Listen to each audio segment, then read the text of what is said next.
Our speaker tonight, Bryan Doerries, is a Brooklyn-based writer, director, translator, lecturer, and most prominently known as the co-founder and artistic director of Theater of War Productions, a social impact company that uses theater to address pressing social and public health issues and present them to at-risk people in society.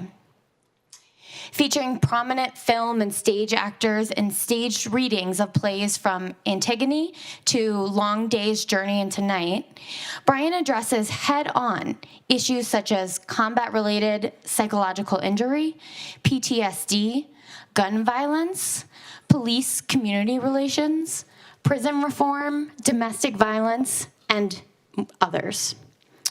Viewing Greek tragedies not only as storytelling, but a profound means of truth-telling, Bryan is a self-described evangelist for classical literature and its relevance to our lives today. Through his many and diverse theater projects, some of which we'll hear about this evening, I hope, Doerries uses age-old approaches to communalize the trauma and help communities and individuals heal from trauma and loss. He shows us how suffering and healing are part of a timeless process in which dialogue and empathy are inextricably linked. Doerries' groundbreaking Theater of War has presented over 350 performances, and I think even today you're saying 400, of Sophocles' Ajax and Philoctetes for military and civilian audiences throughout the US, Europe, and Japan, performing at military sites as diverse as the Pentagon, Guantanamo Bay, Walter Reed Army Medical Center, homeless shelters, high school auditoriums, theaters, and churches. His project has been hailed by the Department of Defense as a, quote, revolutionary public health campaign. In fall 2016, Doerries unveiled 2 new traveling productions that ask deeply relevant questions about how we should respond to unthinkable violence and how we can all work together to stop violence from happening in our communities. 2 of these projects are based on Greek tragedies. One is Antigone and Ferguson, and the other, Hercules in Brooklyn. Bryan has published 3 books, 2 for sale outside. I know they're all 3 for sale outside, actually. So, one in 2016, a graphic novel titled The Odyssey of Sergeant Jack Brennan, which is an adaptation of Homer's Odyssey as told by an infantry marine to his squad. And then in 2015, the books, which I thought were the only ones outside for sale, but they're all outside for sale. The Theater of War, What Ancient Greek Tragedies Can Teach Us Today, and an accompanying translation of 4 Greek tragedies titled All That You've Seen Here Is God. Before bringing Bryan up here, I would like to end with a quote from his book, Theater of War, What Ancient Greek Tragedies Can Teach Us Today. At the end of the prologue, he writes, quote, "This is not a traditional book about why we should read the classics. It is about the power of tragedies to transcend time, to comfort the afflicted and afflict the comfortable. At its core, it is about how stories can help us heal and possibly even change before it's too late." I think that's a convincing enough reason to go outside and buy that book. But I also think it's a great reason for us all to give a warm welcome tonight to our speaker, Bryan Doerries.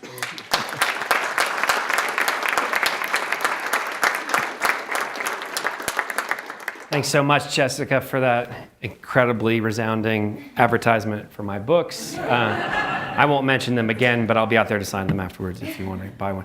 My name's Bryan Doerries. I'm a Brooklyn-based director and translator, and I'm the founder of Theater of War, which is a public health project that presents dramatic readings of ancient Greek plays to military and civilian audiences all over the world as a catalyst for powerful and timeless discussions about the visible and invisible wounds of war. And what this means is that over the past decade, a very small portion of your tax dollars have gone, rather than to building remotely guided weapon systems, to resurrecting an ancient military technology, one that was developed and refined during the 5th century BC in order to promote healing, compassion, and a sense of community.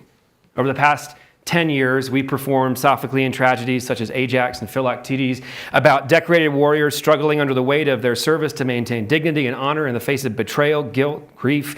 For more than 80,000 veterans, their families, venues as far-ranging as the Pentagon, homeless shelters, VA hospitals, military bases in the Middle East, Japan, Germany, and even more unlikely places such as Edinburgh Castle, the Guggenheim Museum, and the Brooklyn Academy of Music, and the detention camps in Guantanamo Bay, Cuba. Performances of ancient plays for contemporary warriors of all ranks and services, from infantry grunts to sailors to drone pilots to Navy SEALs, to about a year ago, the Joint Chiefs of Staff and all of the top combatant commanders, all the 4-star generals in our military in D.C. And everywhere we've gone, we've heard the most powerful, the most insightful and life-changing things spoken about these ancient myths by individuals who've lived lives of mythological proportions, who've faced the stakes of life and death, who've loved and lost, and who know the meaning of sacrifice.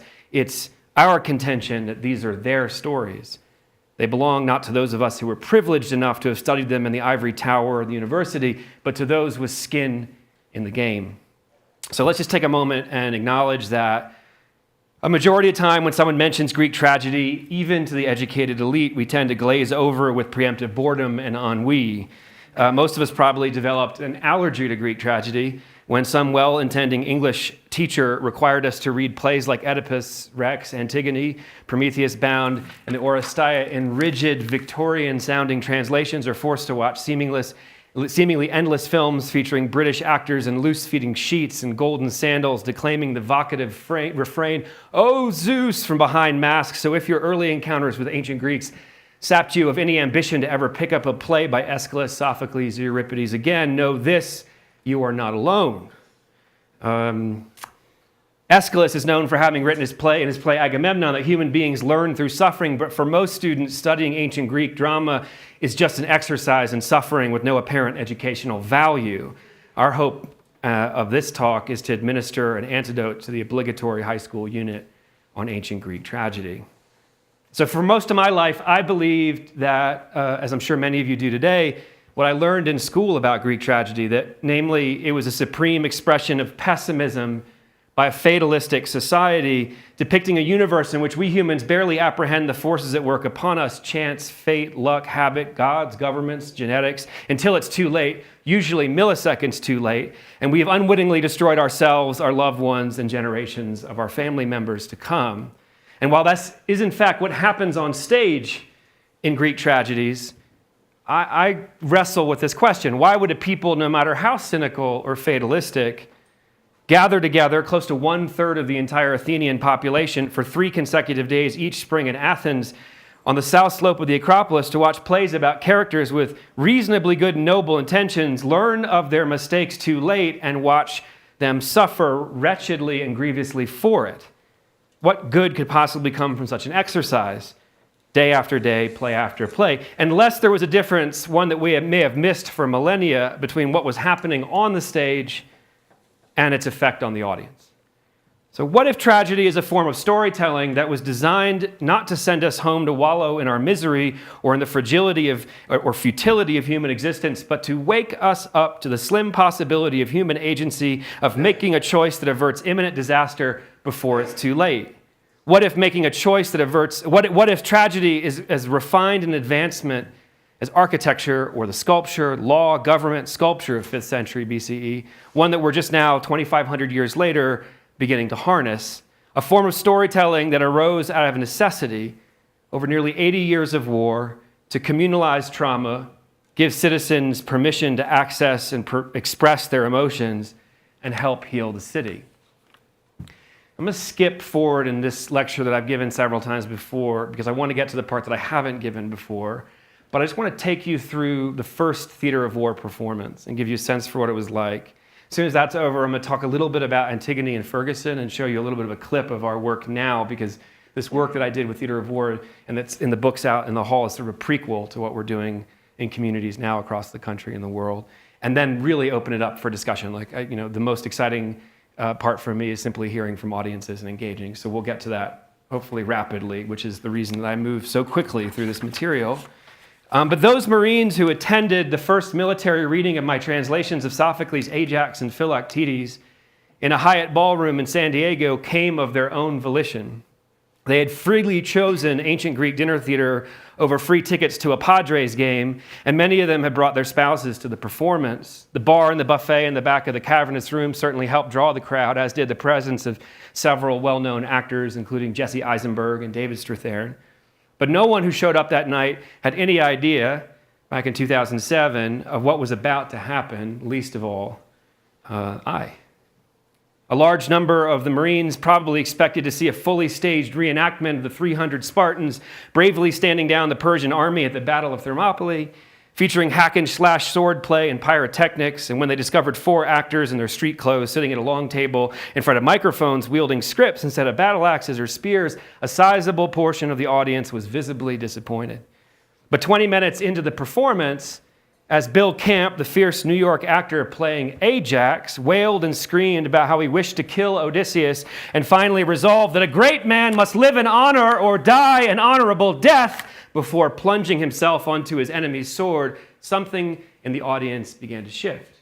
All the cell phones disappeared. Everyone in the room leaned forward and locked on, a military term that describes when service members stare intensely at something or someone without blinking for a preternaturally long period of time. Some Marines rested their heads in their hands, peering through cracks in their fingers. Others gazed off in the distance, glazed over, but fully listening with every fiber of their being. A few wiped tears from their eyes, tightly gripping spouses' hands, while others smirked at certain words with recognition. It was as if these ancient plays had found their intended audience 2,500 years after they'd first been performed. Before the performance began that night in San Diego, while scanning the crowd congregating in the Hyatt ballroom with its harsh fluorescent lighting and worn wall-to-wall carpeting, I saw young Marines gravitating toward the back of the ballroom, an older, more seasoned one congregating close to the front. Though there were women in the audience that night, the majority of the audience members were male, which should have come as no surprise since the Marine Corps is roughly 94% male. Finally, I saw a cluster of middle-aged women in relatively formal attire move with near-perfect posture down the middle aisle, single file, and sit in the front row before what looked to be self-made paper nameplates. One of the women caught my eye and made a beeline for where I was standing at the makeshift stage, a raised platform at the base of the ballroom. She reached up, took my hand, looked deeply into my eyes, and said with an unsettling blend of formality and familiarity, "Hi, Bryan, I'm Bonnie." As I soon learned, Bonnie was the wife of the second most powerful general in the Marine Corps, the assistant commandant. "It's lovely to meet you, Bonnie," I replied. "We're thrilled to be here," and I quickly introduced her to the actors, who each nodded respectfully in her direction. And after an appropriate amount of time had passed, I attempted to retrieve my hand from Bonnie's, but she grasped it tightly, leaned in closer, and said with suspicion and conviction, "I know you are here to perform an act of love." She continued to hold my hand as well as my gaze, as if to leave no doubt in my mind as to the subtext of her statement. "You had better be here to perform an act of love." "We are," I said with confidence. Then, fearing she was far from convinced, I repeated myself and smiled. "We are." She slowly released my hand from her power grip and returned to her seat in the front row, flanked on either side by what I now know were the other generals' wives, the high priestesses of the Hyatt Regency. I've since learned that the wives of Marine Corps generals hold a special place of prominence in their communities, one that affords them power and stature that's not always extended to spouses of generals in the other services. Then the performance began. Vocal cords were shredded, spit flew. The actors fully committed themselves to the extreme emotions and anguish in Sophocles' words. Women throughout the room wiped away tears from their faces as Ajax's wife Tecmessa put words to their worst fears. "How can I say something that should never be spoken? You would rather die than hear what I'm about to say. A divine madness poisoned his mind, tainting his name during the night. Our home is a slaughterhouse littered with cow carcasses and goats gushing thick blood, throats slit horn to horn by his hand, evil omens of things to come." Marines shifted in their seats with discomfort as Ajax called out for the deaths, not just of the generals who betrayed him, but of every warrior in the Greek army. "I call upon the Furies, those long striding dread maidens who avenge humans and see to their endless suffering. Witness how the generals have destroyed me. Train your eyes on those evil men, snatch them with your talons, and just as I die at my own hands, may they also be murdered by their own flesh and blood. It's feeding time.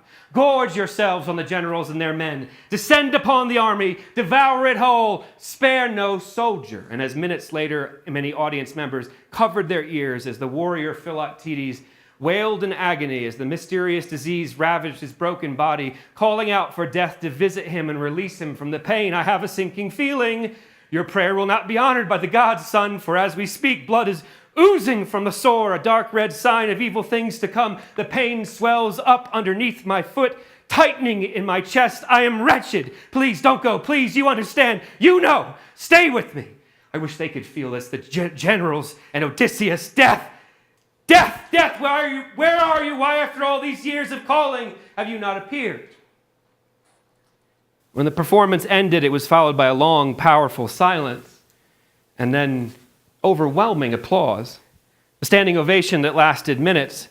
The plays had clearly struck a nerve, but it was unclear what would happen next. To help break the ice of the post-reading discussion, I'd worked with the conference planners to identify 3 members of the community, a spouse, a Marine, a psychiatrist, to respond to the plays in the moment, from their guts, talk about what they heard and saw that resonated with their experiences at war or caring for those who'd been to war. One of the panelists, a beautiful, perfectly kept woman from Colorado Springs, in her mid-40s at the time, with blonde hair, striking blue eyes, and an unassuming voice, leaned into her table mic, looked out at the audience, and said, "Hello, my name is Marshall Waddell. I'm the proud mother of a Marine and the wife of a Navy SEAL. My husband went away 4 times to war, and each time he returned, he came back like Ajax, dragging invisible bodies into our house. The war came home with him. And to quote from the play, our home is a slaughterhouse." The Marines all held their breath. In the back, a small group congregated around a cash bar, nursing Budweisers, gazing at the floor, waiting out the silence. Marshall continued with her emotionally charged remarks. She quoted lines spoken by Tech Messa in desperation as she tried to convince Ajax's men to help her save her husband. "How can I say something that should never be spoken? You would rather die than hear what I'm about to say." And for a moment, from the body language in the room, it seemed like Marcel might have been right. She was speaking the truth of her life experiences as a caregiver and as a military spouse. And as painful as it was to say it and to hear it, she was also opening a space for other spouses in the room to speak their personal truth. After the panelists had finished their brief opening remarks and received a strong, supportive round of applause, I thanked them for their candor and bravery and turned to face the audience. Now's the time we'd like to hear from you. Were there lines of dialogue or moments in the plays that spoke to you or resonated with your experiences? I gestured toward the microphones on stands that had been placed in the front and rear of the center aisle and waited to see who, if anyone, would be willing to stand up and speak. And after a long, awkward silence, much to my disappointment, a few people stood up and offered predictable, rote statements about how we should support veterans and place our faith in God. And this was followed by a heavier, seemingly interminable silence. Finally, a short nun, who I later learned was a chaplain in the Canadian Army, approached the microphone with a small piece of paper in her hands. She adjusted the microphone, stretching it down to her face, and then stood silently for several seconds, pregnant with speech, clearly debating whether to say what was on her mind before lifting up her head to utter the following words while reading carefully and deliberately from her notes. I would like to repeat a line from the play Ajax that I've heard countless young men say to me over decades of serving alongside them in multiple wars. "Witness how the generals have destroyed me." Bonnie, the assistant commandant's wife, shot up in the front row, not even bothering to approach the mic, and shouted something to the effect of, "How dare you say that? Our husbands made this conference possible. This is about healing, not assigning blame." The crowd recoiled at the unfolding conflict between the nun and the general's wife, and just when it seemed things couldn't get any worse, Marshall jumped into the fray, and she spoke directly to Bonnie, who was sitting in the front fuming. I can definitely relate to that line, too. Over the years, my husband has said things like that to me. He's felt that way on many occasions. At this point, the tension in the room had risen to such a boil that I started scanning for the nearest exit in case, in the heat of the argument, which seemed likely to escalate, we needed to make a quick getaway.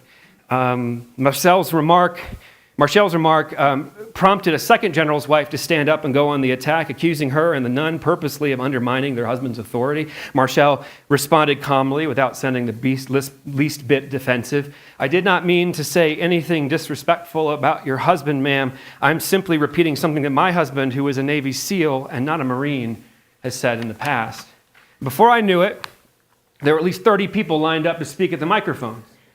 And each person, whether or not he responded directly to the nun or the general's wife or Marshall, as leadership was just one of the many themes that emerged during that discussion, quoted lines from Ajax and Philoctetes without consulting notes, as if the Marines and their spouses had known Sophocles' plays their entire lives. They interweaved their comments about the plays with their own experiences with such prosody, such rhetoric, that it seemed like Sophocles himself had written their monologues.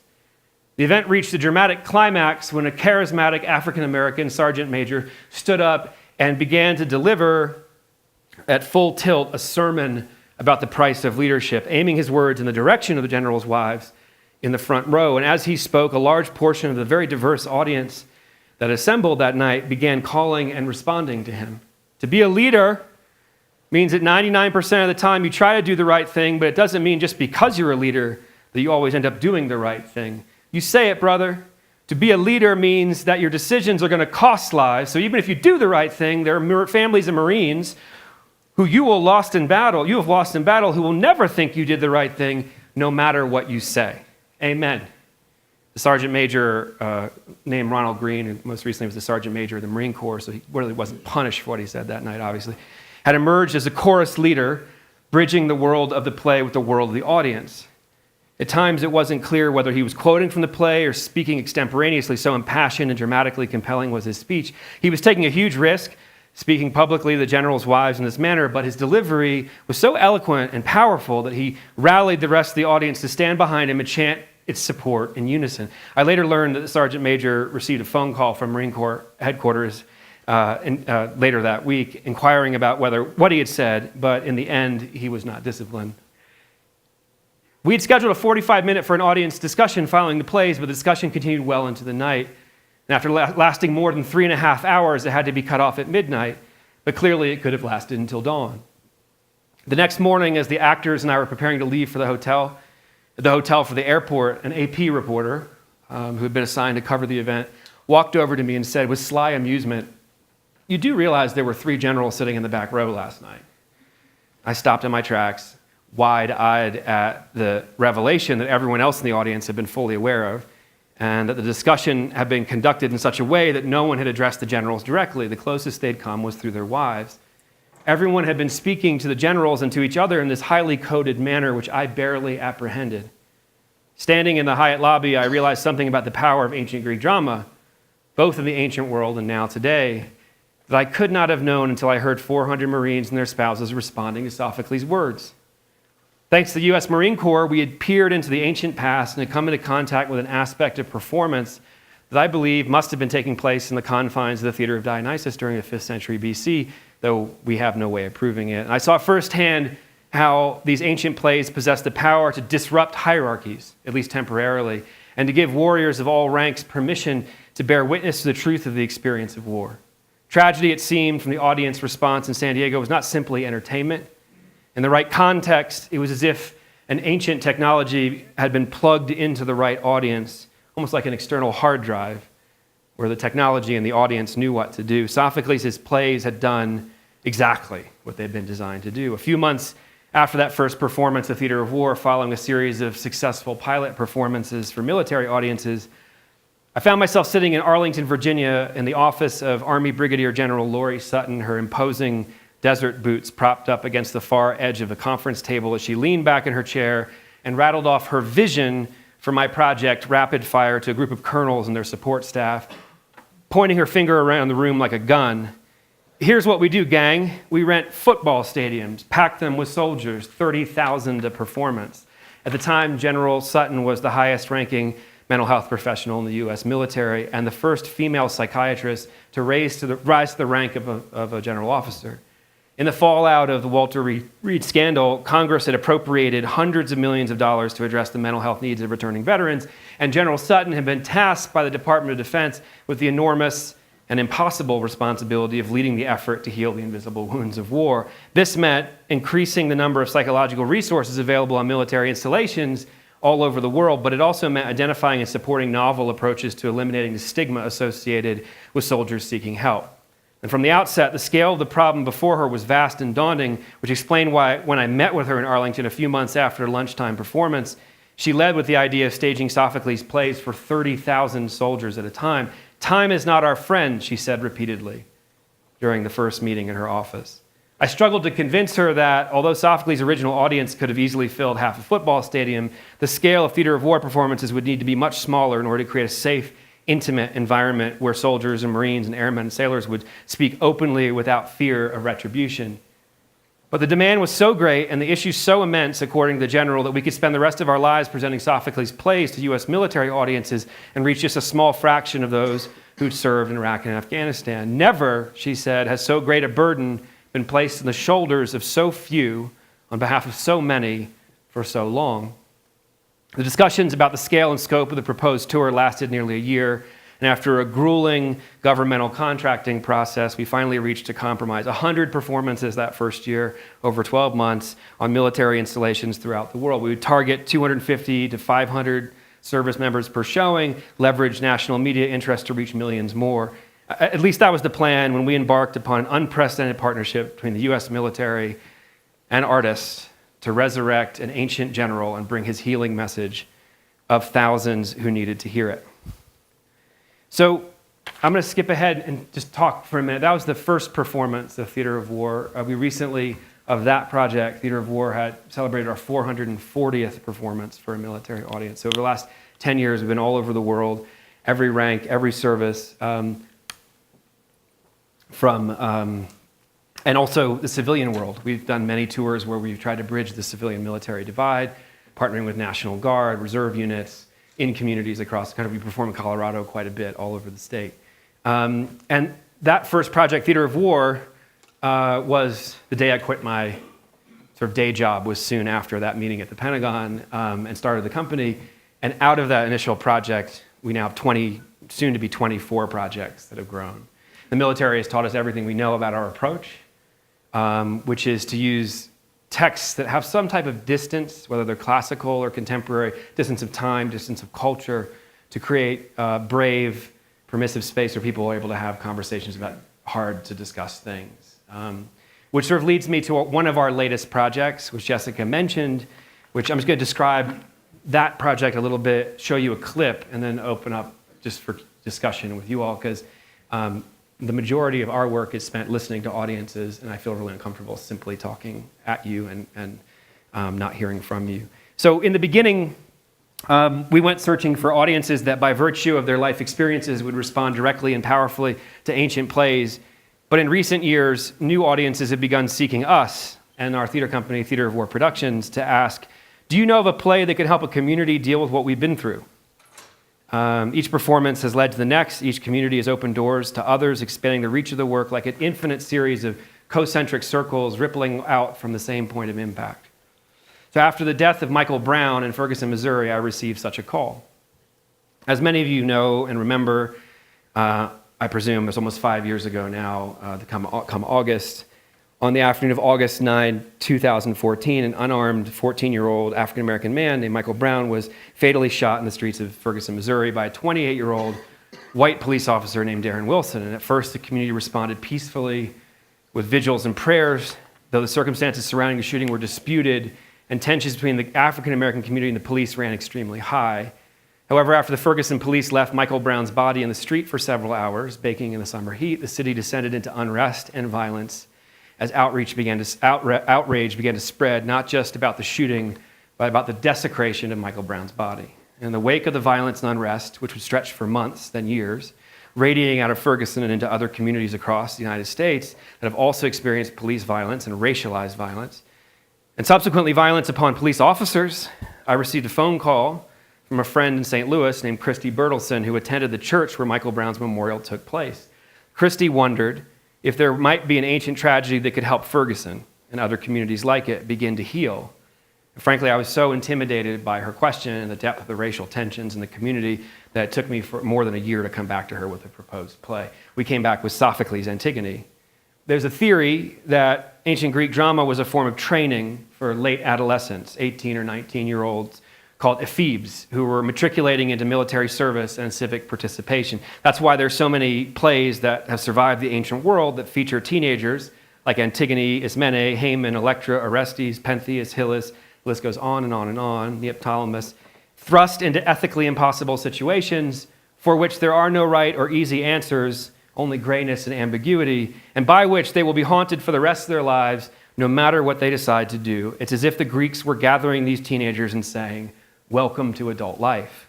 Sophocles' Antigone is an ancient play about a body that is left in the streets of archaic Thebes, much like Ferguson, that sets off a series of explosive events resulting in violence, civil unrest, and the disintegration of the social order. Antigone is a teenage girl who wishes to bury her brother, Polynices, who recently died in a brutal civil war. Creon, the new untested king, has ruled that Polynices' body must remain above the earth, and that anyone who breaks this law will be put to death. Antigone openly and intentionally defies this edict, covering her brother's body with dirt, publicly declaring her alliance to a higher law, one that transcends that of the state in her estimation, the law of love. Creon is then forced by his own political rhetoric and by the fragile social order that he's barely begun to establish since the Civil War to make an example of his niece by sentencing her to death. And in the process of following through with his own decree, Creon loses everything: his son, his political office, and the social order he struggled so vigorously to defend. At its core, Antigone is a play about what happens when two systems of justice, the sacred law of family and of friendship and the law of the state, clash. It's also a play, like all of Sophocles' plays, about what happens when everyone feels justified or right, and violence is going to ensue, and someone is going to die or be sacrificed because of it. The great stage director Peter Brook has described the process of developing a production as cultivating what he calls a formless hunch. When I first had the idea of presenting Antigone in Ferguson, it was at best without form, but the minute we began to pursue the project, all the pieces began falling into place out of necessity and great serendipity. First, we decided that this project, unlike our others, would need to be an authentic collaboration with the community in which we intended to perform. So we wanted to set the choruses of Antigone to music and have them performed by a local choir. And then it followed that if we set this play to music, and likely it would end up being gospel-inspired music, the choir could not simply be composed of local community members on one side of the issue, but had to represent a variety of voices from disparate and at times divided backgrounds. Was there a police choir in St. Louis that could engage we could engage to join a church choir to model the bringing together of oppositional voices in song? In fact, there were only two official municipal police choirs in the country, and one of them happened to be in St. Louis, so that was serendipity or fate when it happened. In fact, after a quick Google search, we learned that there was, led by a dynamic composer, teacher, musician named Phil Woodmore. I tracked down Phil's phone number through a friend, and we got on the phone, and when it became apparent after about 5 minutes of talking that Phil was our man, I asked him if he would compose what would amount to about 45 minutes of music in less than 30 days. There was a long pause on the line, and then he accepted the challenge, though I later learned he'd never composed anything of this length in his life, and he set to work, emerging a few weeks later with 5 transcendentally virtuosic songs and a true vision for how Antigone would map onto the experiences of people in Ferguson. On September 18th, 2016, we arrived in Ferguson with the actors Reggie Cathy, Samira Wiley from Orange is the New Black, Gloria Rubin, Glenn Davis, to perform Antigone in Ferguson at Normandy High School, which was the school that Michael Brown attended before he was killed, accompanied by a 30-plus person choir called the Phil Woodmore Singers. It was composed of police officers, their spouses, Phil's family members, friends, local citizens, activists, including some of Michael Brown's teachers, his drama teacher, Dwayne Foster, and a computer science teacher named Durance Blaylock. And they had made the commitment to teach in one of the most challenging schools in the area. Following the performance at Normandy, we moved to Wellspring Church, a seat of social activism in Ferguson, only a few blocks from where the uprising took place. And we presented 2 more performances that same day, that same night. To say these 3 performances exceeded our wildest dreams is an understatement. It was by far and without question the most important day of the company's existence, and those of us who were present know why. 4 things happened that day that I just want to briefly talk about, and then I'll show you some clips. And they contributed to the success of the production, which we just completed a 5-week run of in New York City, and we're about to embark on a 10-week free run of in Brooklyn. These 4 things completely rearranged my understanding of Greek tragedy. First, when we went to perform with this choir, the community took full ownership of the play. We arrived to Antigone and Ferguson t-shirts, signage, motivated volunteers, galvanized community members, and local murals. One of my fears as a white man from Brooklyn, bringing Antigone and Ferguson to the community there, is that we'd be seen as appropriators of black culture. But what resulted was black culture appropriating Greek culture and in service of something that would have never happened otherwise. 2, about halfway through the first performance, the choir became a true Greek chorus and began vocalizing responses to actors who were reading the play, in turn causing the audience to vocalize their responses. This subtle but powerful act made the chorus and the production all of a sudden come to life, bringing back the participatory civil roots of ancient Greek drama itself and solving the most intractable problem that directors face with these plays, how to make the chorus work. 3, anyone who attended these performances in Ferguson can tell you that they weren't simply civic exercises. This was a spiritual experience, both for the performers and for the audience. This was church, just as it had been in the 5th century BC for the Athenians. There was a rapturous moment at the end of one of the songs when several of the choir members and musicians took to the aisles of Wellspring Church in revelry and praise of their God and in religious ecstasy, crying through handkerchiefs, raising their hands into the air, shaking on the ground, and testifying to the presence of the Holy Spirit sweeping the room. And as I watched this unfold and even participated in it, it occurred to me that this was as close to Dionysus, the ancient god of theater and ecstasy, as we would ever get in America. And the response from the audience, beyond all expectations, just blew the doors off the hinges. There was diversity of people, perspectives. People came from all over St. Louis to be part of the discussion. Young people, including classmates of Michael Brown, activists, students from Washington University, elderly people, people in military uniform, which ranged from responses that were interrogations of black-on-black crime, prophetic monologues about the truth, and what it means, delivered by a woman who seemed like the incarnation of Tiresias, which could have been written by Sophocles himself. And the conversation just radiated out of those spaces and continued through the night. 4, the process of making the piece healed not just the audience, but the performers, the actors, the singers who participated. Dwayne Foster, Michael Brown's teacher and a soloist in his choir, our choir, reported feeling overwhelmed by the experience, even brought low by it, as it forced him to grapple with and face things he had buried since Michael Brown's death. But in another performance of Antigone and Ferguson in New York City, our Marcel, the director of a choir from Brooklyn, with which we had partnered to bring the project to Manhattan, expressed her past negative associations and feelings about the police, saying she hated the police. And then minutes later, during the final song, proceeded to lock arms with Lieutenant Latricia Allen from the St. Louis Metropolitan Police Choir and weep on her shoulder. They wept on each other's shoulder in this really profound moment. And on a basic interpersonal level, the project demonstrated the ability of theater to break down walls and remind us of our fundamental humanity. Those are some of the lessons that came out of Ferguson and New York, but we're still finding the form. We've now toured it all across the United States. We've taken it to Greece, where we performed, in Athens, where we were performing my American translation, now translated into modern Greek subtitles. So that's for those of us who said that we can't be imperialists when it comes to Greek drama, and only the British can do it, we made our mark. 2 years ago, after a stirring, powerful performance of Antigone and Ferguson for a diverse but admittedly whiter and wealthier audience in New York City, a young African-American woman close to Antigone's age stood up and addressed the crowd. And she said, given all that has been said here tonight, given all the violence, I have a question for you. How do I live? It was the central question of Sophocles' play, embodied by her for our time. As a young African-American woman residing in America, she said, how do I live? Michael Brown's teacher, Dwayne Foster, answered her candidly, I honestly don't know, he said. But these people gathered here tonight all heard your question, and we're all rooting for you. The hope of ancient tragedy is not the plays. The hope is in the audience that gathers to bear witness to their truth.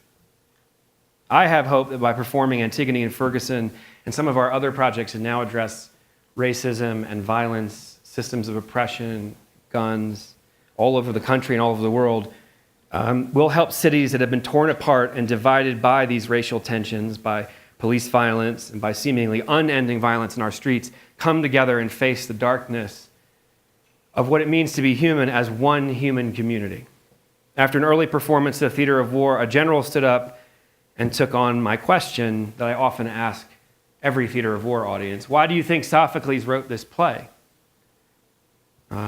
This general stood up and said, I think Sophocles, this female general, I think Sophocles wrote this play because he might have been in the minority with regard to the compassion he felt for the individuals in his communities who were struggling with the issues he portrayed in his plays. I think Sophocles wrote these plays, this woman said, this general, to comfort the afflicted and to afflict the comfortable.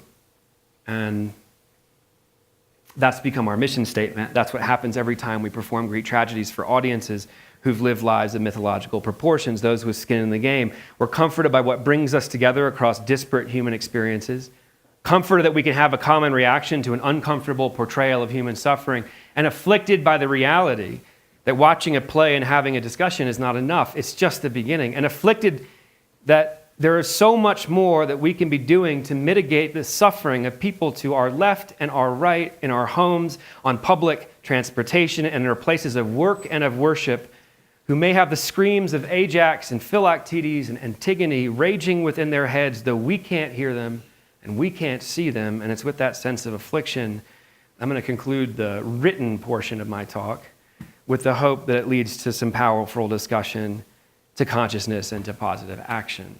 So I'm going to shift gears just for a brief second. I don't know where we are in time. Okay, good. Maybe, Jessica, you can help me with the technology. First I need your password. I just want to play you this NewsHour clip of Antigone and Ferguson because I can talk till I'm blue in the face about what we do, but seeing some of the actors and the audience responses, I think will round it out, and then we can interrogate it all and explode it and have a conversation in any fashion you'd like. It has been, as we've been discussing, a difficult week in Charlotte where police and residents have clashed over the shooting death of a black man. It comes the same week that an officer was charged with manslaughter, as we've also been discussing, over that shooting in Tulsa. But even amid the protests and tensions around the country, an unusual theater project is trying to help a community move forward. Jeffrey Brown went to Ferguson, Missouri to see the efforts to heal. Were you aware of my proclamation forbidding the body to be buried? Yes, I knew it was a crime. And you still dared to break the law? I didn't know your laws were more powerful than divine laws, Creon.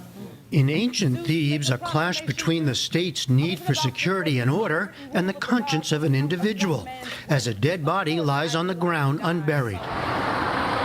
But we are in modern-day Missouri, near Ferguson, where 2 years ago, 18-year-old Michael Brown's body lay in the street for 4 hours after he was shot and killed by a police officer, leading to violent clashes and days of protest and rioting. A grand jury cleared Officer Darren Wilson of criminal wrongdoing, but the U.S. Justice Department found a pattern of racial bias in a predominantly white police force in a predominantly black city.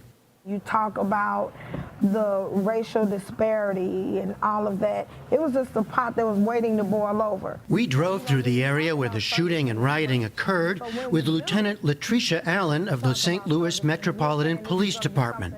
She was brought into Ferguson back then to help calm things down. 2 years later, she told me she can make arguments for both sides. My life as being a law enforcement person and being a mother, because nobody really knows how I feel, but what I do know is that a mother shouldn't have to bury her child, period. She also says this of Ferguson and its aftermath. It's the big F word. It's something we don't even really talk about anymore. It's something that occurred, and no one is proud of anything, that happened. It's not like, we're wearing a badge of honor and, the police officers won, the citizens zero, nothing like that. Now, Antigone in Ferguson, a theater production, has brought Lieutenant Allen back here again, this time to sing. Performances at the Wellspring Church and Normandy High School, where Michael Brown graduated months before his death, were presented by a New York-based group called Outside the Wire, best known for its so-called theater of war productions aimed at helping military personnel deal with PTSD. It's about holding a space, creating a space where truths can be told and they can be heard Founder Bryan Doerries has expanded the subjects he addresses in his work, but kept the original format. Because there is nothing shameful in loyalty to a brother. 4 prominent actors present a staged reading of an ancient Greek tragedy. No woman will ever tell me what to do as long as I live. A group of experts or here community representatives, including a friend of Michael Brown. What do we do? How do we help? And his former teacher respond to the issues raised. So many people look at the actual act of the shooting. People forget about the total blatant disrespect of that boy laying in the ground because people were trying to figure out what to do. And most important, the audience of community members, people living amid the problem being tackled, engage in a discussion. We, all over the country, have the same problems here as in everywhere. We are at war with ourselves. Where do we go as a society when we know what we do is wrong and we continue to do it? Sometimes that can get heated. That's the big elephant in the room, that we don't want to talk about the murder rate. We don't want to talk about black on black crime because they give us a black eye. There's no such thing as black on black crime. 94% of all crimes committed by black men, are portrayed by other black men. But also, if you read the statistics, it also says that 84% of murders that are committed on white people are committed by white people. All of them connecting dots between the ancients and their own experience and pain. We collectively are the Greek chorus, and we speak for what democracy is and for what we want in our world. I want to move in the direction of Creon. For Ferguson, Doerries chose Sophocles' tragedy, Antigone. So the central question of this play, Antigone, is, well, what happens when everyone's right or feels justified in what they're doing? We think about the fact that the protester in the street is right for feeling rage and betrayal and anger, for being devastated by incident after incident after incident that we keep hearing about in the news. And the police force is right to be afraid because we live in this incredibly violent world in which one only has a few milliseconds sometimes to make a decision that could change the rest of your life. And so the play is about stepping back from all that and acknowledging that we're all human, we're all fallible. Doerries found a local collaborator in Phil Woodmore, a choral teacher at a middle school who also heads singing groups for the St. Louis Police Department and for his church. I feel that the artistic value of what we're doing breaks down a lot of barriers, it breaks down a lot of walls, and it breaks down a lot of things that put people in boxes where they can be open, they can express themselves freely, and they can give maybe information or share things, personal stories that they might not have shared otherwise. You have both spoken well. Yes. The star power came from 4 actors, Gloria Rubin, Reggie Cathy, Samira Wiley, and Glenn Davis, who'd flown in from various television and other projects, especially for this one day of performances. Take her away. She has said enough. Bury her alive. Cathy, known for his work on House of Cards, is a veteran performer of the theater of war. I wash my hands of her life and death.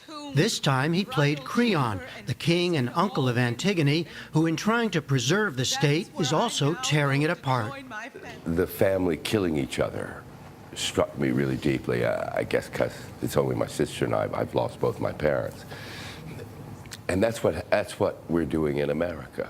If we're one family, if we truly are e pluribus unum, we're killing each other in a vile way. These people are doing wrong in the eyes of the gods. Samira Wiley is a newcomer to this type of performance. She played Antigone and said her current work on Orange is the New Black has a deep connection to events in Ferguson after Michael Brown's death. You are standing in front of people, you're looking at people who were in this young man's class, people who were his educators. And what we do, at the end of the day is fake. We're acting. But we can elicit real, emotional human feelings from people. And one thing that Bryan Doerries told me was that it's not so much about what we can give them, but what they can give us. Right. And you can hear that in theory, but I really experienced that today. I'm covered. And that last song, I'm Covered, Yeah. which has multiple meanings of I'm covered in the blood of the Lamb, which of course is Jesus, but sometimes it sounded like they were singing I'm covered in the blood of the land, which strikes you a whole different way. And then you're thinking, oh, there wasn't a dry eye in the house, which is the selfish part of being an actor. That's, you love it, you know? We love killing the people. But it's even better when we all get to take a journey, you know, together. And that happened this afternoon.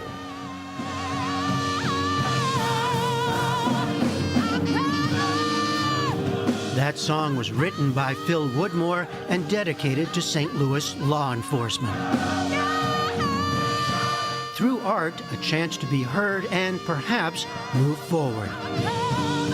From Ferguson, Missouri, I'm Jeffrey Brown for the PBS NewsHour.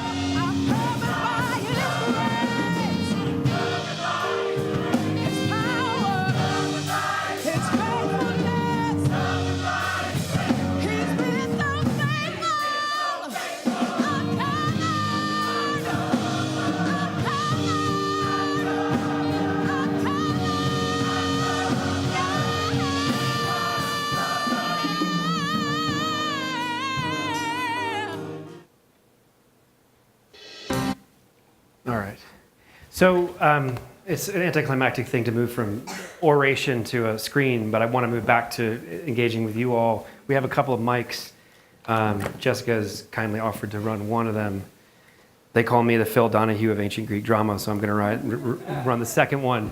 But in the time that we have before we adjourn to refreshments in the hallway, we'd love to sort of hear from you and any questions you might have about the work we've been doing. I see a hand already. Thank you so much for making our job so easy.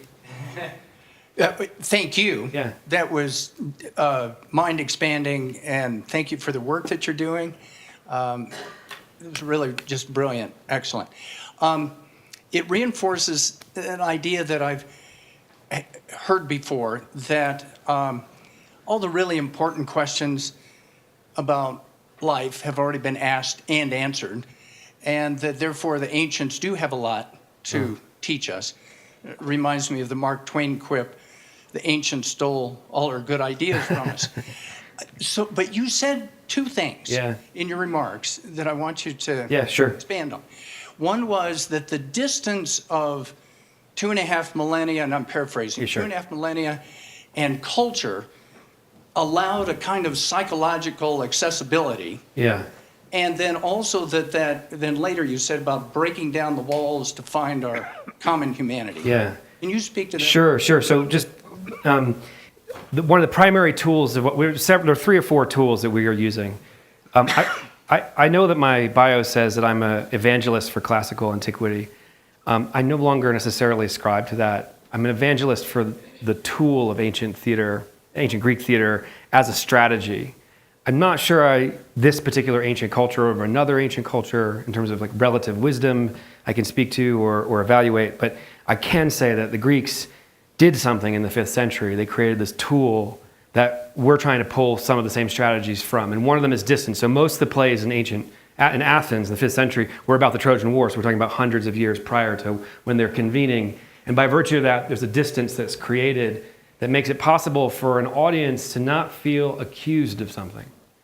And there's so much about our culture right now and how polemic it's become and agonistic it's become, that it's really important, especially since we did so much work for the majority of the last 10 years out in the middle of America, that no one feel judged, and that we bring together really diverse audiences from multiple political viewpoints, and through the distance of time and space and culture, we create this space where people can interpret the play and not necessarily descend into the same petty arguments that currently divide our country, because we all can have a valid response to a play, and we can agree or disagree, but at the end of the day, we're just talking about a play.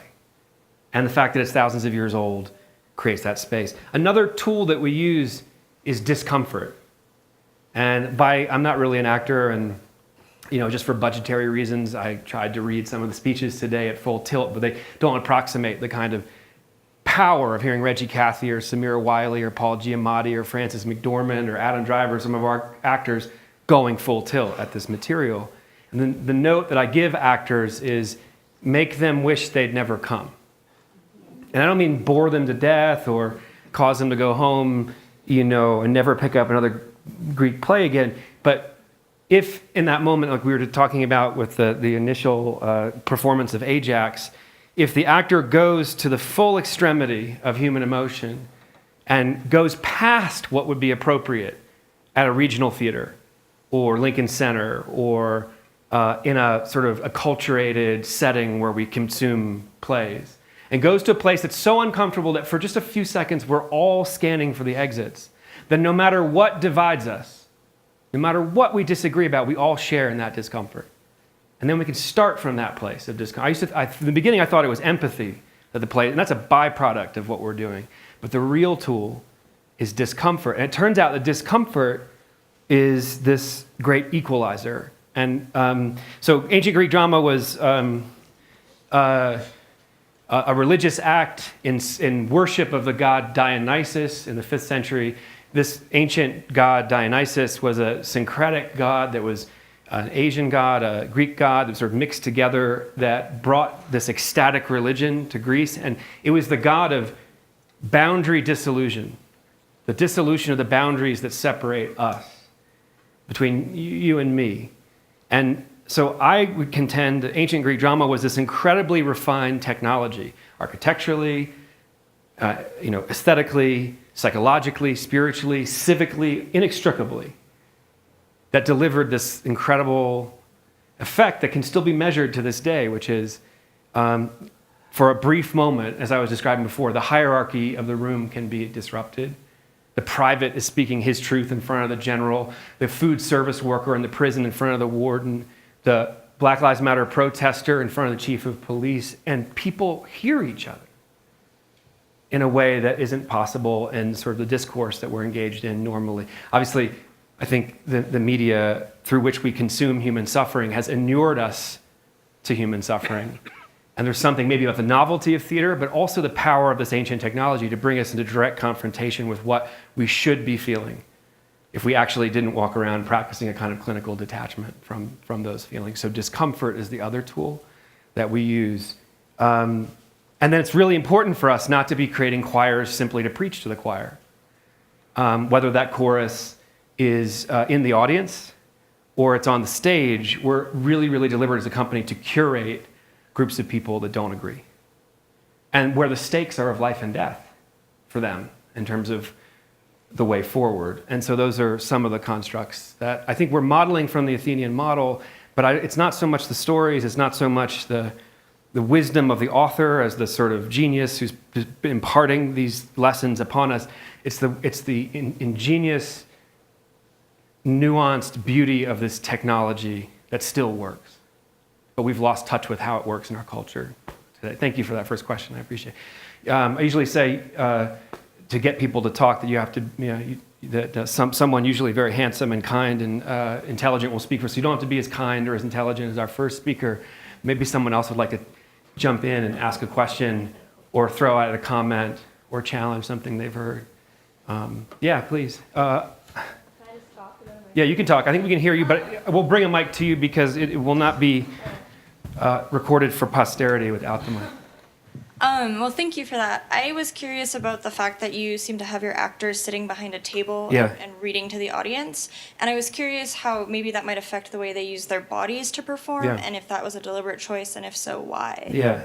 Well, part of it is about the fact that we don't rehearse very much. And we go into all these totally unlikely settings where, really bringing in a theater company would be prohibitively hard.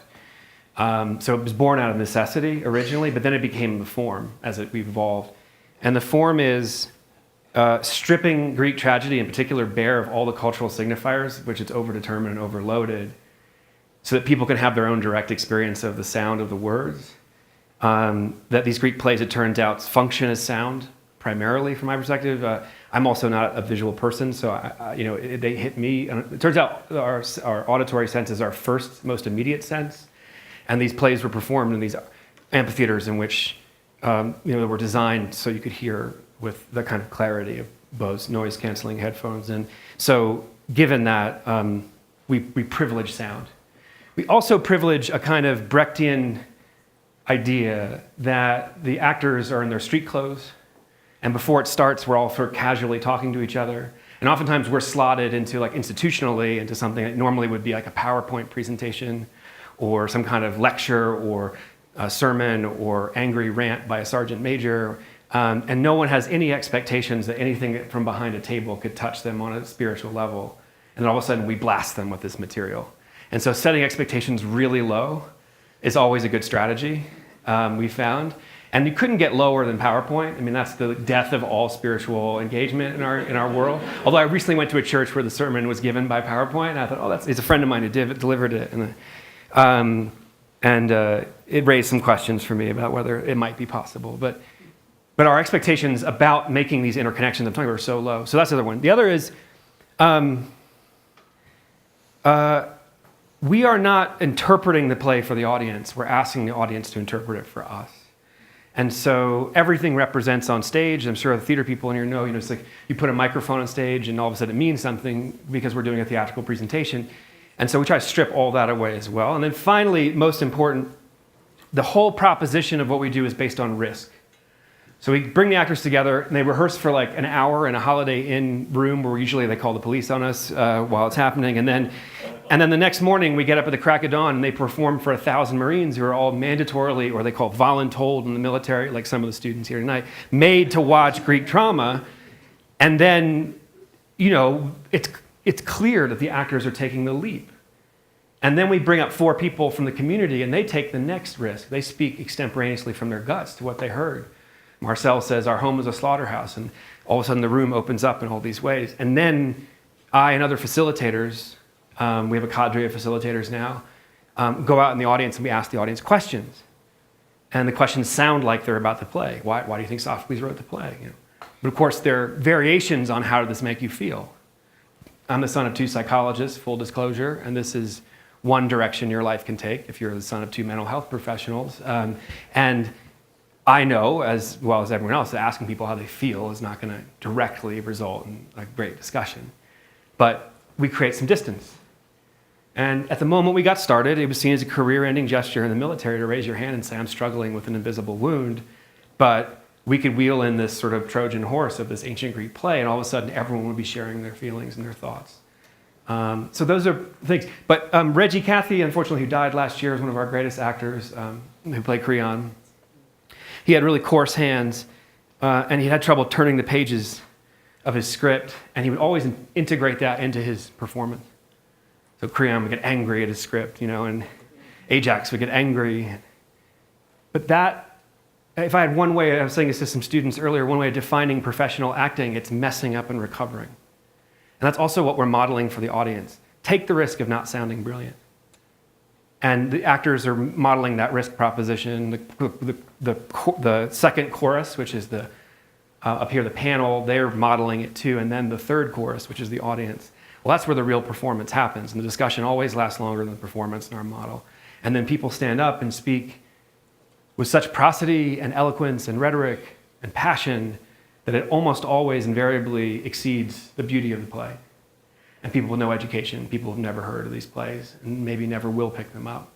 And that's part of the exchange that raises, I think, profound questions. At a liberal arts institution especially, whose stories are these? Who gets the proprietary right to be talking about them? From whom can we learn the most? And if experience is a prerequisite for understanding human suffering in antiquity, well, then how do we structure dialogue about these plays that's born out of experience rather than authority? And so those are some of the dynamics of why we do table readings. That if a hand comes above a shoulder, there's one right there. Yeah, thank you. So I like the part about you. There's nothing you can do that's right. Yeah. And if that was the case back then and that was to solve something in those times.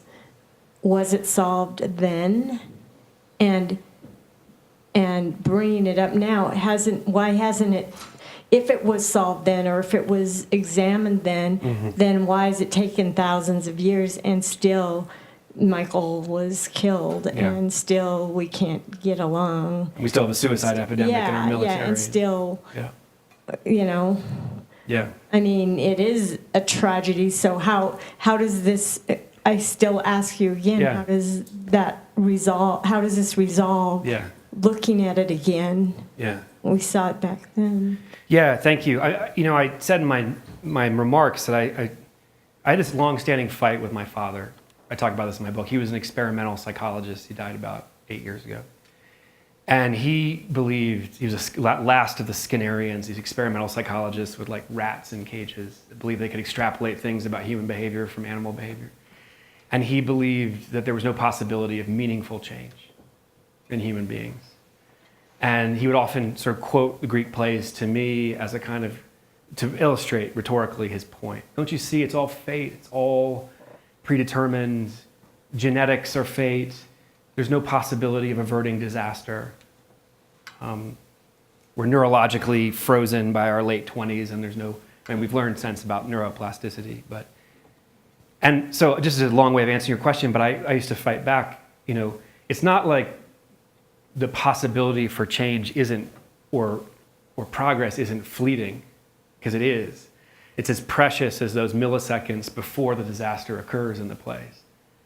I just believe that the plays were about raising consciousness in a large group of people about that slim possibility of making a change before it's too late, about that slim possibility of altering your behavior before you've destroyed yourself and your family and your city and for generations to come.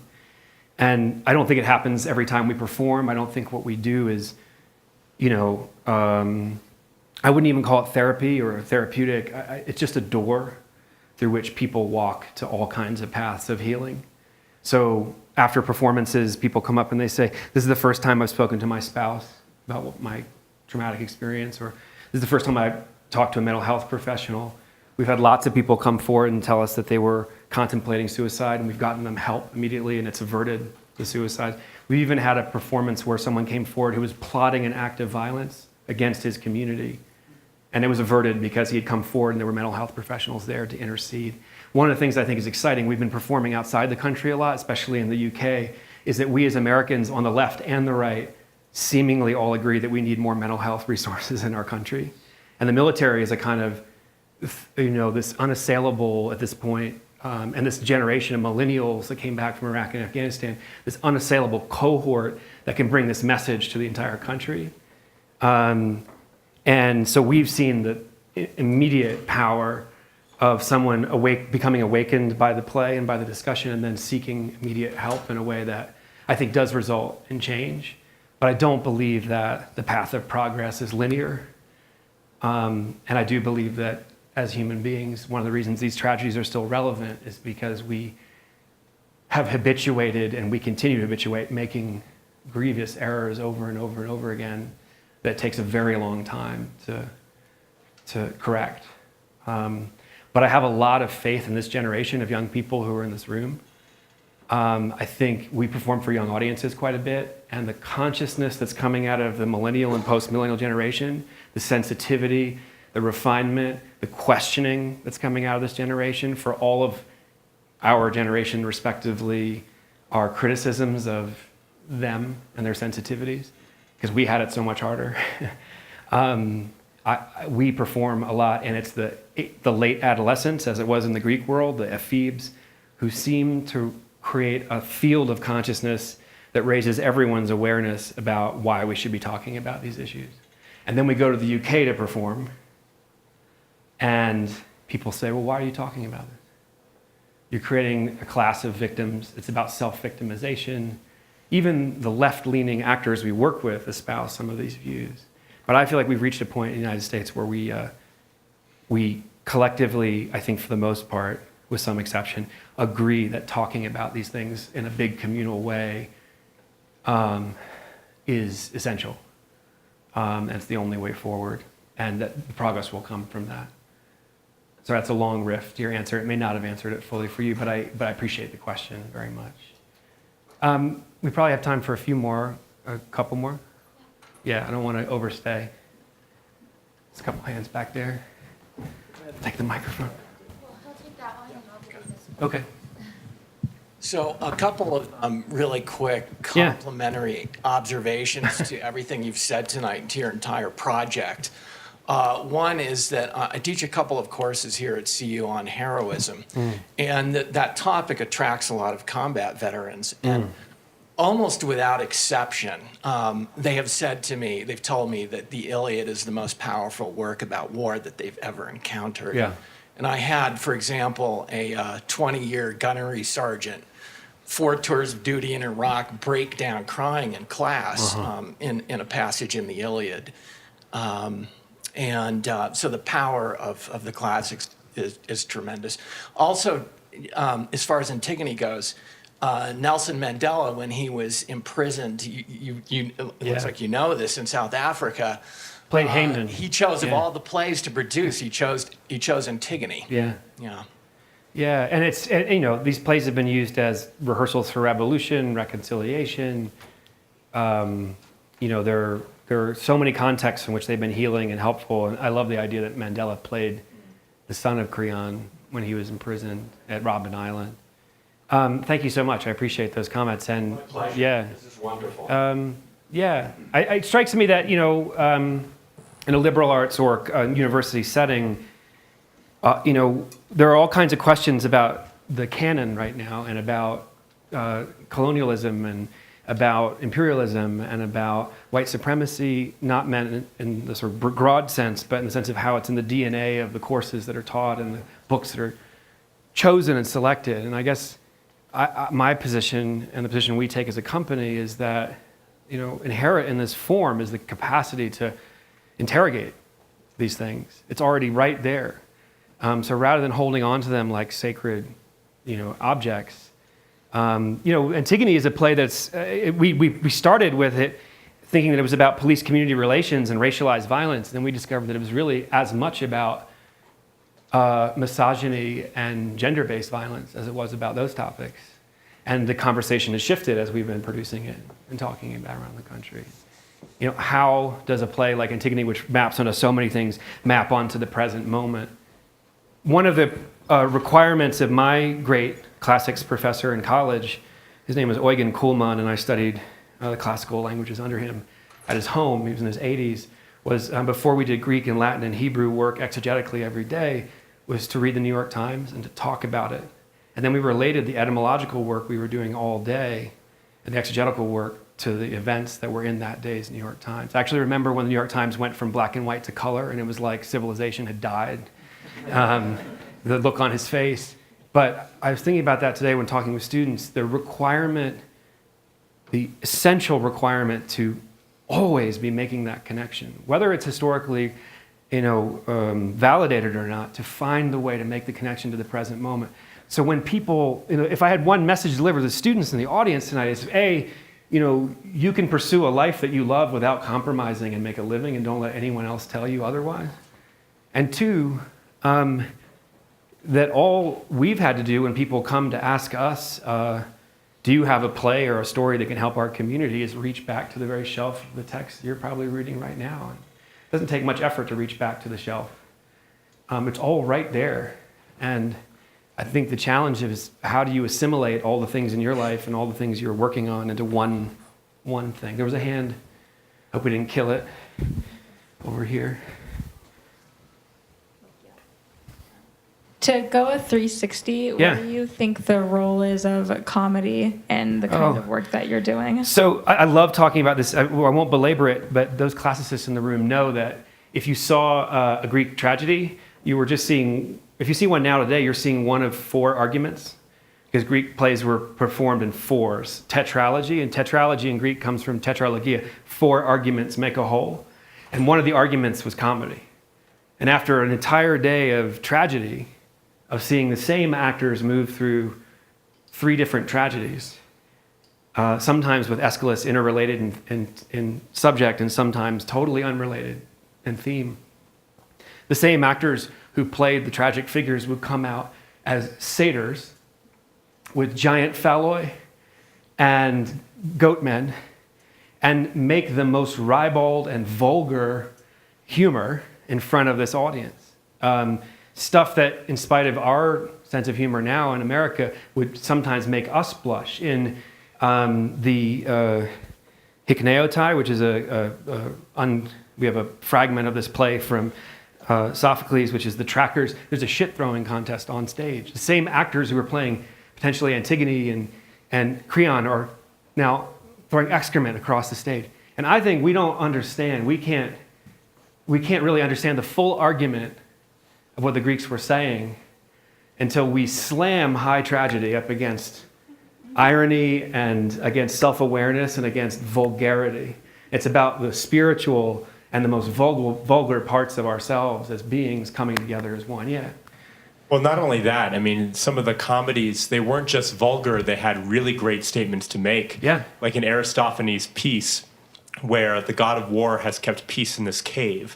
And at the time it was written, it was in the middle of the Peloponnesian War, when Athens was getting creamed by Sparta, and like thousands of young men in Athens were going to war and not coming back. Yeah. And so Aristophanes wrote a series of plays. He wrote Peace, Nights, Wasps, Clouds, and Lysistrata, and they were all about how the society was coping with this devastating war that Athens was not going to recover from. Yeah.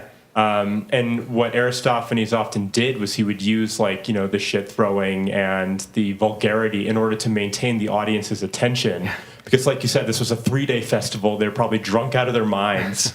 But, Aristophanes became very popular for that reason, because that's like the birth of satire, where you have a political message in the comedy. Yeah, I mean, I think comedy is also a Trojan horse for delivering really critical social messages. I mean, turns out horror films like Get Out are also really wonderful Trojan horses for delivering important social messages. And there are many ways to approach this question of how do you roll in the important dialogue and the sort of spiritual exchange is happening into a community that, for all kinds of reasons, may not want to have the conversation. And comedy in the ancient world, I think it was a huge part of it. Unfortunately for us as a company, we spend so much time, all of our time, dealing with tragedy.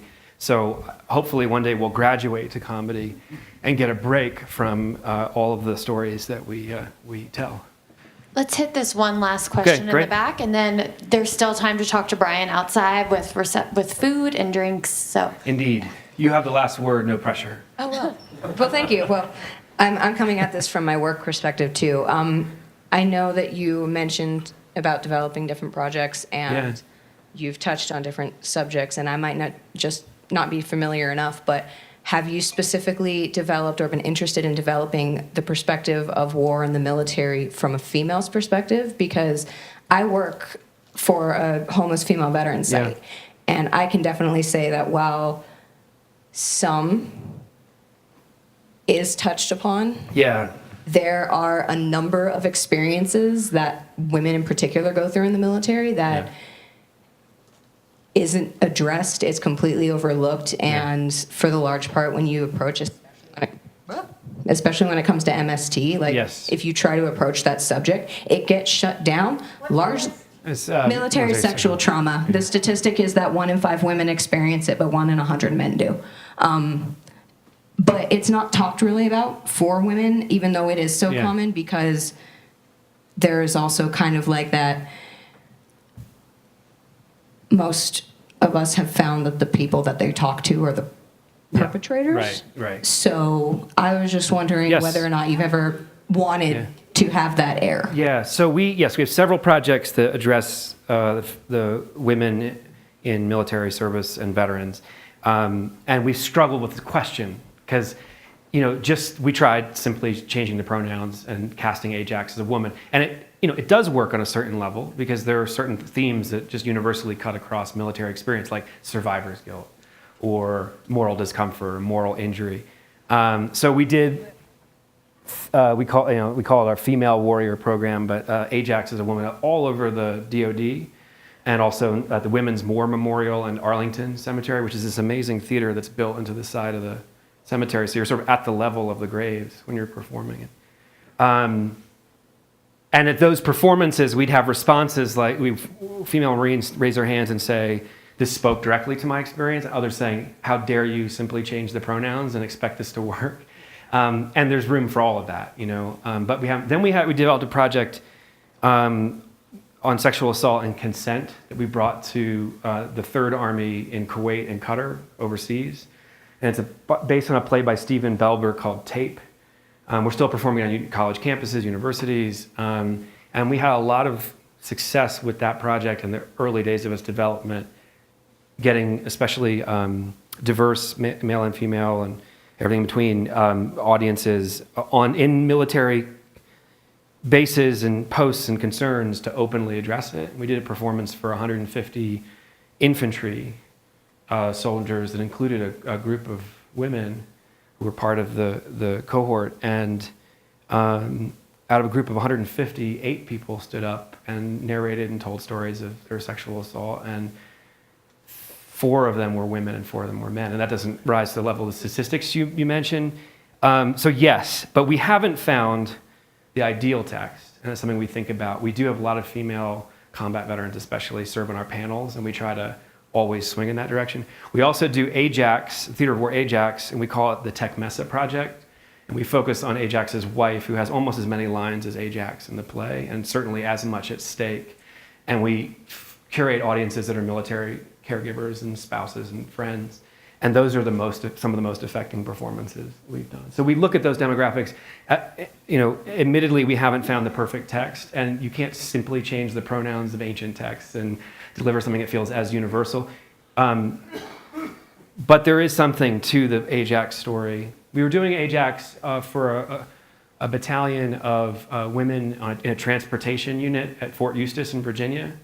And I asked a question about what they related to in the play, and one woman stood up and said, I really related to what happened after Ajax died, because everyone came out of the woodwork to defend his honor and to celebrate his life after he died. And walking around these halls and around this military installation, I feel on a daily basis that I would have to die before anyone would defend my honor here as a woman. And so it created a space where that kind of exchange could happen. So to a certain extent, we are, but fallibly haven't found the right text. So if anyone has any suggestions, we're constantly taking them. Before we wrap up, I just want to say something very briefly, and then we'll go out and hopefully wipe out this buffet that's waiting for us out in the hallway, which is simply, look, these are very potent and heavy things to be talking about on a Thursday night. And if we had one public message, health message to deliver by way of these ancient stories, the one thing that we've discovered by talking to hundreds of thousands of people who have experienced trauma is that trauma uniformly seems to produce the same result in all human beings, which is the feeling that I'm the only person on the planet who's ever felt this alone or ever felt this much pain. And so one of the public health messages of ancient Greek tragedy is this: you are not alone in this room, as evidenced by this conversation we've started, but by no means finished. You're not alone across the country and the world. We're part of conversations that are happening every week all over the country and the world, and we welcome you to come to our performances. Our performances are all free. And if you come to New York City, there'll be 75 in the next year in New York City alone. Most critically, if you're related to anything that we've said in this short time together at Hale, you're not alone across time. And if that's all you took, I feel like then our work is well served. But if you heard more and it made you want to keep talking, perhaps in the hallway, over an hors d'oeuvre or book signing, our work will have exceeded our expectations, and it's with that I just want to thank Jessica and her colleagues for inviting me to come talk to you. It's been a real pleasure, and Boulder's a lovely place, so thank you so much.